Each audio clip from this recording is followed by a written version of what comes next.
We estimate there's some, $500 billion worth of projects that went elsewhere. They didn't evaporate. They just didn't come to Canada.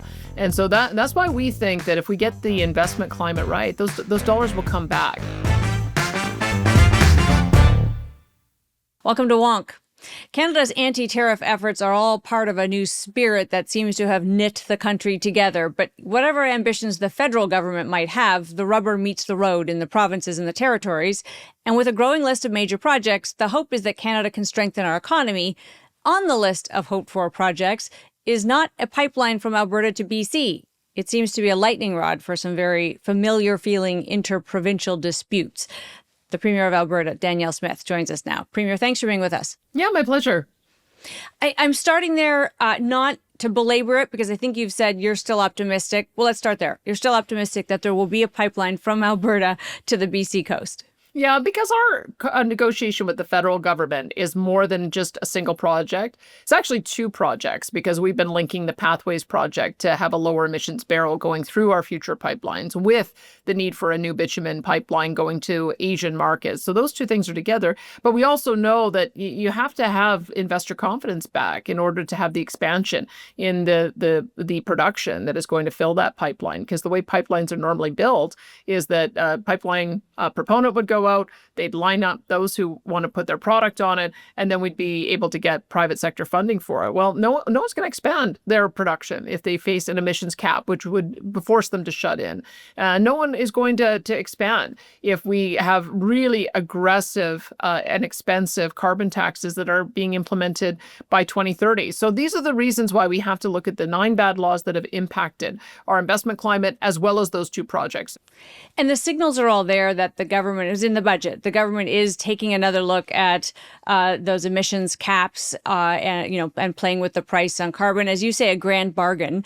Is your hope that when there's clarity around those things, there's a massive change in sort of the investability of the sector? Certainly the budget sells it that way. Do you see it from a provincial level? There'll be capital coming your way. Certainly. I mean, we know capital went the other way. I think we estimate there's some, $500 billion worth of projects that went elsewhere. They didn't evaporate. They just didn't come to Canada.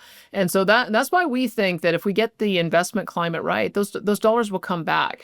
We're already beginning to see some early signs of what that might look like. When Enbridge announced that they want to expand their main line, you've got Trans Mountain wanting to maximize and optimize their system. You've got South Bow with a pretty extensive project that builds on the old Keystone assets. That is a bit of a taste, I think, of things to come, as long as we've got our producers willing to expand their production, and that won't happen without addressing those bad laws. So I'm feeling like there is some early indication that the Prime Minister and his government is prepared to move in that direction, but we won't know for sure until it's in writing.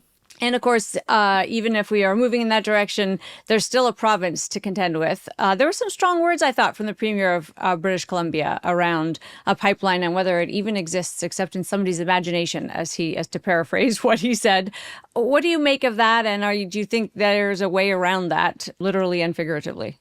Well, we certainly wouldn't be consulting on imaginary projects. My Indigenous Relations Minister, Rajan Sawhney, has already gone to visit with the chiefs in British Columbia. She's going back again in December. She's been to Port of Prince Rupert. She's got an Indigenous Advisory Committee representing Indigenous leaders in both Alberta and British Columbia to give guidance on protocol and relationship building. And all of that work is going to be vitally important in establishing the equity stake that that Indigenous partners are going to have in a future pipeline. We also have experts in pipeline development from all of the major Canadian pipeline companies. I think we estimated over 500 years of experience around that table, and we got a project update today. So yeah, we're working diligently to get it to a point where as soon as it's on a major project list, we can hand it off to a proponent or a consortium, and we can get underway. The comments, it did make me wonder about the general tone between provinces. And I want to sort of almost level it up a bit and just ask you about the kind of natural tension in Canada, because you as a premier have an interest in your province first and foremost, of course. There was this Team Canada approach. We were going to knock down internal trade barriers. The feds have done everything they can do, I think, on that front. There's a lot of work still to be done at the provincial level. What's the tone and attitude these days? Are we still working together? Well, I can tell you what my tone is. I support every single project that has been announced so far. I want my neighboring premiers to do well. I love the fact that we now have two major LNG projects that are on that list, LNG Canada 2, as well as Silisms. I mean, Silisms is going to be important for Alberta. I think about half of the gas going through that line is going to come from Alberta's gas fields. And so I think that we do benefit from seeing these projects go ahead. We benefit from getting mining going again. That's going to benefit every single province, and I think it's going to change the conversation. So I'm encouraged by what I see. I just I have a little bit more convincing to do, I think, of on certain projects and with certain premiers. But what I tend to do is focus on areas where we can agree. And Premier Eby and I agree on the expansion and optimization of the Trans Mountain pipeline. We agree as well on the dredging of the Second Narrows so that we can get more ships going through there with heavier weights. We agree on working together on interties. In fact, I think that there's a real opportunity there to leverage our solar and wind assets with the hydro assets to treat hydro almost like a battery backup. We also are going to, we've worked together on biodiesel. They have a much more stringent clean fuel standards, and a lot of that biodiesel is coming from canola that is grown in Alberta and processed at the Imperial refinery. And we are such a huge champion of Port of Prince Rupert, which I look at it as Alberta's port and the increasing investment going there. So I would say we can always focus on the things we disagree on. I tend to focus on the things we do agree on and hope that we'll just get more and more areas of agreement. What's your current sense of how we're doing on that Canada-US file? Because that kind of our interprovincial stuff happens in the background to a pretty important relationship that's still, it's very much up in the air right now, and in some ways as much as ever up in the air. We haven't seen a lot of resolution here. I'm disappointed that it seems to me that Canada probably should have been the first to develop a free trade agreement with the United States. And now it looks like we are the last priority. And that's very unfortunate. But where I'm encouraged is that it seems to me business is going ahead anyway. When I look at our own relationship with the United States and the fact that we have carve-outs for Canada, US, Mexico agreement compliant goods, that's 97% of the product from Alberta. I know it's a little bit lower in the rest of the country. There's about 15% of the product, I believe, in Ontario that is subject to tariffs. But what is happening now is that we're seeing that industry is developing their own deals. Cameco and the nuclear deal that was signed, that's one example of how we're going to leverage our uranium resources. But Westinghouse is very likely going to also produce the nuclear facilities in the US. We've got the Enbridge and South Bow projects that are also going to deliver more oil to the United States. So those are another example of industry just moving on. I think that our pathway to a solution is probably those kinds of agreements. There's a critical minerals agreement to be had for sure. There is very likely as well an agreement that could be had on aluminum. It never made sense to me why they would have tariffs on aluminum since they need it so badly and are unlikely to develop their own local supply. Steel is going to be a little bit more challenging because the Americans are worried about China dumping into our market and then us turning around and undercutting American suppliers. So that's going to take a little bit more work. The hardest one, of course, is going to be softwood, which has been a problem going back to 2015, and autos. It's quite clear the U.S. president wants to have finished vehicles in the United States and in Michigan in particular. And so I don't know enough about that industry to know the pathway forward to try to find a resolution. I think that'll be up to Premier Doug Ford to try to find that with his auto sector. But that is going to be a very, very tough negotiation. But it shouldn't stop us from trying to develop deals on all those other fronts and then hoping that the CUSMA agreement remains pretty much as it is. That's what I think that everybody's looking for. Let's just try to maintain what we've got and then deal with the individual sectoral problems one by one. It's, of course, as you describe that, we're reminded that the country's economy is so different, province to province, and the interests of each province is different. And so premiers have taken a different approach. And we've seen some clashing, right? The Premier of Ontario saying, let's use hydroelectricity as a kind of a lever, which Quebec, doesn't feel so great about. There are many points like that. The Premier just ran this ad that infuriated the U.S. and seemed to have stalled our trade talks. How do you keep singing from the same hymn book when the interests really are diverse? Autos really matter deeply to Ontario. It probably doesn't matter at all to your province. My preference would be for us to have a diplomatic approach and to try to find areas of common ground with the United States as opposed to antagonizing the decision makers. That's been my approach from the beginning. For better or for worse, I think it's allowed for us to maintain a very strong diplomatic relationship with the United States. I got a chance to see Interior Secretary Doug Burgum when I was at a recent conference in the Middle East, and we've got I think that the Americans are very keen to work with us on energy. That being said, I know that Premier Ford is in a very different position. It's why I signed a memorandum of understanding with him that we're committing to give priority to finished cars from Ontario in our fleets. And I hope that others will do the same. We've got an agreement to work on building pipelines. And I know that there's a potential for us to have oil loaded on ships in Thunder Bay and then potentially go out to the Atlantic and to our trading partners in Europe. There's another potential option to have a spur line going from up to James Bay, which would unlock, I think, not only the critical minerals that Doug has in the Ring of Fire, but also a potential for gas as well as oil. So I'm doing what I can to work with our counterparts to find ways to support their industry. In fact, stemming from a trade mission I did to Toronto and Montreal and Ottawa, we came up with the idea to try to have a three-way a chamber-hosted event where the three premiers would get together and say, hey, how do we bring the supply chain home? And what can we do to support each other? I think that's where I would like our next conversation to go. I know the American relationship is so important and it's going to overshadow everything we do, but why not trade more with each other and try to find ways to support each other? That's the approach I'm taking. You mentioned your trip to Saudi Arabia separately, and maybe you're also doing stuff on that front, but certainly the federal government shifting slightly on the tone on China. Places where we have resisted for the last few years doing trade and business, we're now more open to for obvious geopolitical reasons. Is that the right approach, or are we running kind of, we running into the point of a spear here because these are still can be in some ways hostile places, right? They haven't changed. It is complicated. We had a break in our diplomatic relationship with Saudi, a break in our relationship with China, a break in our relationship with India. And what I'm seeing with this new prime minister, maybe because of the relationships he's had in the past, is that he's working on trying to open those up in areas of mutual interest. We are never going to have the full range of products traded with those three jurisdictions as we do with the United States. But there's no reason why we can't normalize our trade with China so that they can get canola and pork and other food products. There's no reason why we can't work with India to see if there's a way that we could leverage some of their expertise in technology to continue with investment there, as well as energy, as well as food. And there's no reason why with Saudi Arabia and the United Arab Emirates, who are so far advanced in implementation of AI technology, that we can't figure out how to learn from them and as well have our oil field service sector be able to expand into those markets as well. And maybe even attract a little bit more investment from some of the sovereign wealth funds.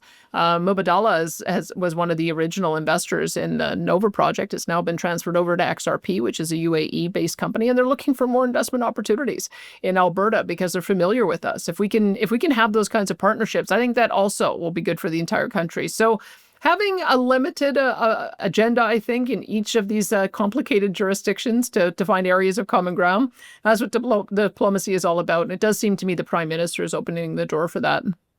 I did wonder, you mentioned the Westinghouse transaction. It's one of several recently that involve U.S. government equity investment in a very new way. This government, in a non-wartime way that we haven't seen, is investing directly, and now in two BC-based mining companies, and then through Westinghouse, basically getting, I think, a supply stake in the supply chain for potash. Should we be a little bit more elbows up about that? Should we be cautious about foreign ownership of Canadian assets, or do you still see it as capital and we need it from wherever we can get it? Well, I can tell you the approach we're taking. I mean, we has reestablished a sovereign wealth fund kind of concept around our Heritage Savings Trust Fund. When we came in, it was about $16 billion. We're now up to about $35 billion. And we think we can take a bit of a different investment strategy on that. When you have pension funds, they have to, I think, just by definition, be invested in far more conservative investments. I noted that I think Sweden has ended up with some real challenges in their pension fund because of some net zero investments that went sideways on them. So you have to be very careful when government is making these kinds of decisions, that they're making it on the basis of returns and not ideology. So that's what I'll be, I've encouraged those who lead our AIMCO as well as the Heritage Savings Trust Fund to focus on returns, to look for good opportunities to partner. From my perspective, some of these sovereign wealth funds are able to do some of the due diligence for us, and that if they're able to find a good investment and we're able to come in as a secondary investor, that's not such a bad idea. And that may include the Americans, which also created their own sovereign wealth fund. And when it comes to ownership, we all ultimately have the final say. We are the owner of our resources, and we have the final say on who we want to partner with to be able to develop it. So I think the risk is relatively low when it comes to democratically elected governments operating on free market principles. A little more complicated when it's state capitalism, as we've seen in the past. But generally speaking, the Americans helped to build our industry in the past, and I'd be looking forward to seeing more investment from them in the future. Inside your province, there have been, in the very recent past, very strong feelings of Albertan separatism. We can call it that. A sense, I think, Premier, I would put it down to kind of a sense of alienation. What they don't want more than what they do. But maybe you tell me how you see it and where it is today. Is it as strong today, or have some of the events kind of overtaken that movement? I think there's two emotions. I think Albertans are either angry or they're sad. I mean, I think Albertans are proud Albertans and they're proud Canadians. And I think that they're very sad over the past 10 years that we've had a hostile federal government that has targeted our principal industry, because we feel very proud of it. We feel proud of what we're able to develop. We feel proud of the wealth creation, the job creation. And I can tell you, even the transfers to Ottawa sting a little bit less when we're doing well. But it stings a whole lot more when you hear other political leaders say, we don't want you to develop your industry, but keep sending money so that we can support equalization programs. That is, I think, the foundational breakdown in the relationship that we're seeing right now. But it's repairable. We saw similar sentiments back in the early 1980s when the National Energy Program came in and caused so much devastation. But you know what? Ryan Mulroney came in, eliminated that program, and we ended up having an incredible boom once again in investment over time in our industry. So I think it's reparable, but it will take some will on the part of the current Prime Minister to undo some of the bad laws of the last 10 years and to bring his caucus on board. I know that I brought my caucus on board on trying to find some common ground on emissions reduction, and that's what happens, is that you have to have a compromise to make this relationship work. We're prepared to do that. We have been prepared to do that for the last 3 years, and I guess we'll now see if Prime Minister Carney is prepared to do that too. Would you feel success as a premier if the citizens of your province felt Canadian first and Albertan second? Sure In other words, would. can we do away with the separatist notion altogether? Sure would. I want people to, belt out over Canada at Blue Jays games and be proud to do so just as much as anyone in Ontario does. And I'm saddened to see that people are questioning whether Canada is working for Albertans. I think it can. It's been such an amazing relationship for so many years historically. It's only recent when you look at this change that pipelines have become such a flashpoint. I know that some people there's a viral video that went around from Mark Carney talking about how pipelines are boring, and I wish pipelines were boring. I wish no one was talking about pipelines again, because there was so much national consensus that you just need to build them to be able to get our important products to market, regardless of what your political stripe is. So that's what I would say, is that if we can find that common ground once again, so that everybody can support each other, I have great confidence that separatist sentiment is going to decline dramatically. Maybe he didn't mean boring so much as obvious.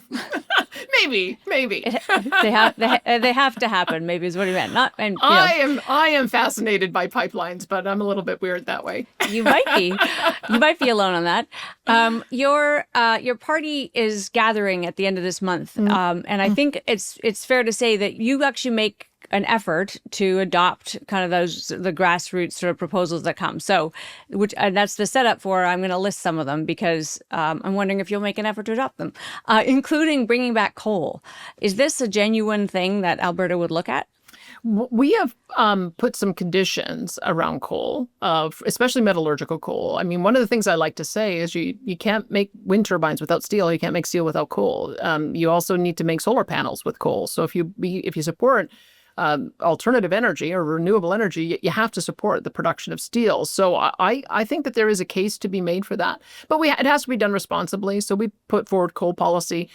Can't do mountaintop removal, can't do strip mining. We want them to use underground mining techniques, and some are looking at that. And we also have to have the very best water management, because there's a potential for selenium runoff to get into our water system. So we've got a lot of rigid rules, but sure, if they can meet those targets, we're supportive of those projects going through the regulatory process. When it comes to coal on the power grid, that's a little more complicated, especially in the environment we find ourselves in with gas turbines being so restricted. One of the things I learned in the Middle East is that UAE and Saudi did a tremendous job of lining up their demand for gas turbines to the point where we're going to be constrained until 2029. So is there a world where we could use carbon capture to be able to reopen or create new coal plants that are emissions-free? I don't know. I don't know if the technology is there yet, but I'll be very interested in hearing the debate. I think that when you look around the world and you see that other countries are still using a whole variety of fuels, we're serious about emissions reduction and had a lot of emissions that came off our power grid by moving to natural gas. But I don't want to prejudge the outcome. I just know that coal is still such a vital fuel for a lot of different reasons. One of the other proposals is around, to me, it really speaks about people's feelings on immigration, but it's around access to healthcare for non-permanent residents, non-citizens, and would make kind of a second class of temporary workers or refugees and make them less able to access the healthcare system the way a Canadian does. What do you make of that, and how do you address it, and maybe address the underlying issue there, which is, of course, it's a federal issue more than a provincial one when we think about immigration? Well, I can tell you a lot of the labor unrest that we have right now is because we just had so many newcomers come that put incredible pressure on all of our systems. Like, I'll give you an example on education. In 2022, one of our major school boards was talking about eliminating 14,000 student spaces because there just wasn't a demand for them. And then in the intervening 3 years, we now have 82,000 additional students that we have to accommodate, many with high learning needs, many who don't speak English as a first language. So there are consequences to the federal government not having a robust immigration policy. I think we have to get back to the consensus that we had prior to COVID, that 300 to 500,000 a year for newcomers, centered mostly on economic migrants with a smaller number of refugees and family reunification and students. I think that would be smart. And that's what I think would get us back to the kind of consensus. But that being said, I'm watching in the UK as they're having a debate right now. Currently, I think you have to be resident for 5 years before you can apply for benefits. And they're talking about increasing that to 10 years. And that's a socialist government in the UK having that conversation. So we just have to be mindful of the conversations happening around the world and see if there's anything that we would adopt from some of those jurisdictions that might make sense here. You mentioned education. You, of course, were very forceful in sending teachers back to work off of strike. Going further than some, I was surprised, I'm not going to lie. We've actually seen several in a row of federal back to work legislations. We haven't seen one that mandates a contract adoption. Usually the workers are forced into arbitration to work out the contract dispute. You sort of forced a contract on the teachers and said, get back at it. Polling is polling. It didn't go over beautifully with everybody in Alberta. But what's your thinking on that? Why not send them to kind of mediation or arbitration? We have a bit of a different approach in Alberta because we have two different tables that we're at. We have a sort of a provincial table where we negotiate the wages, and then there's 61 school boards that do local bargaining. And what we were given advice by our negotiating team is that if we ordered back to work on the one table, you could still end up with 61 different strikes happening at the local tables. And we needed to get stability for the kids. They'd been out for 3.5 weeks. We've got pretty good evidence that when kids lose about 2 weeks of learning, they begin to lose momentum on the year. Kids were getting prepared for their diploma exams, impacting their ability to go to university. And governments do have the right to order striking workers back if other people's rights are being impacted. We had to balance the right to strike, which they have, 3.5 weeks, with the right of kids to be able to be educated. But because of this unique hybrid negotiating situation we had, that was really one of the only options, especially since in the 11th hour, the ATA put an additional $2 billion ask on the table that hadn't been part of negotiations to that point. And we felt like if that came down through an arbitrated settlement at the last minute being added on, that'd be really hard for taxpayers to be able to handle. So those are all the reasons for it. We started a new cabinet policy committee that the ATA thankfully is a part of to work through the complexity issues, because as I mentioned, we have some classrooms that you have 30 kids in, and anywhere from 15 to 27 of them have special needs. That's the kind of experience that our teachers are having in certain communities where the large number of high needs newcomers have had that kind of impact. So we've got to address that. One of the issues that the rest of Canada has noted with your government and in Alberta, you're not alone, but is the use of the notwithstanding clause, and and now of course you face a federal court challenge over that. Quebec also quite familiar with it. Ontario has also used it, but I think you've used it more than others. Just curious for your thoughts on why it makes sense, whether it sort of puts us in an awkward position when the Constitution can be overruled, I guess is how, if I can put it in the most simple terms. Well, I see it a little bit differently, and it has only been used twice. Once back in the Klein days, and then we used it just recently on this labor action. But judges aren't elected. Judges don't have to face re-election. Judges sit in a panel, sometimes of one, sometimes of three, sometimes of five, making a decision that democratically elected governments have to live with. And I have to say, I think that they have overstepped. I think that they don't know where that line is anymore. The conversation between the courts and the elected officials is supposed to be this balance. That's what the notwithstanding clause is that if unelected judges who have no accountability make a decision that is incorrect, then it's up to the democratically elected legislatures who do face democratic accountability to make a decision to bring it back to the center. And that's what we've done. I hope we don't have to do it on very many more issues. But as long as the courts are going to be irresponsible in writing in new laws and in misinterpreting, in my view, the legislation that we have passed, I think you will find that more governments are going to have to do this. I mean, I was supportive of the federal government potentially using the notwithstanding clause on this recent child porn decision. I mean, you had two horrendous pedophiles who were challenging it on the basis that 1 year was cruel and unusual punishment. And they made up a case out of thin air as a hypothetical and said, well, this hypothetical might one day happen. Therefore, no one is allowed to be subject to this. I just don't think that passes the test from the public. I don't think it's reasonable. And I think if they are going to continue to do those kind of things, they're going to see that elected people are going to use the notwithstanding clause more. I would just ask for some restraint on the part of the court. They should be looking at the cases that are before them. They should be balancing rights. They should be giving good advice. And if they mess up, the public should expect that politicians will act.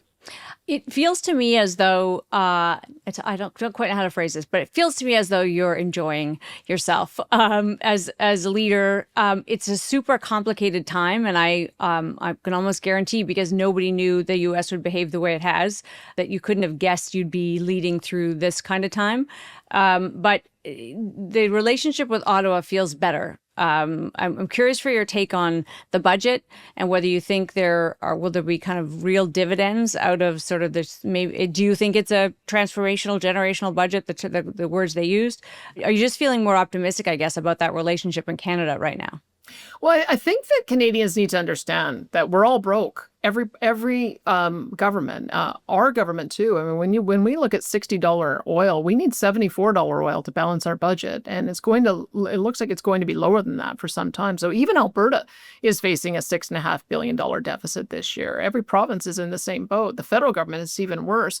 And the only way you solve that is that you either have to cut spending dramatically, or you have to increase revenues dramatically. And the way you increase revenues is that you've got to support true wealth creating and job creating projects. So that's what I'm seeing, is that I think that the world has begun to, or at least the Canadians have begun to understand that you can't keep printing money forever. All it does is lead to inflation and affordability problems. And from what I have seen of the major projects list and the provinces that are proposing them, it seems to me like every premier gets it, that they need to support the private sector in these kinds of investments so that we can do our job in being able to address the social services that people need. So that's why I'm feeling a little bit more optimistic. It's a very different tone than a year ago. It's interesting you mentioned the 9 laws that kind of have stood in the way of kind of investment capital and growth. I talked to the energy minister and asked about would some of them be repealed, and his answer was it's sort of not worth the time to do that. It's better to move forward and kind of move beyond them. Would you agree with that, or would you like to see some of those taken off the books?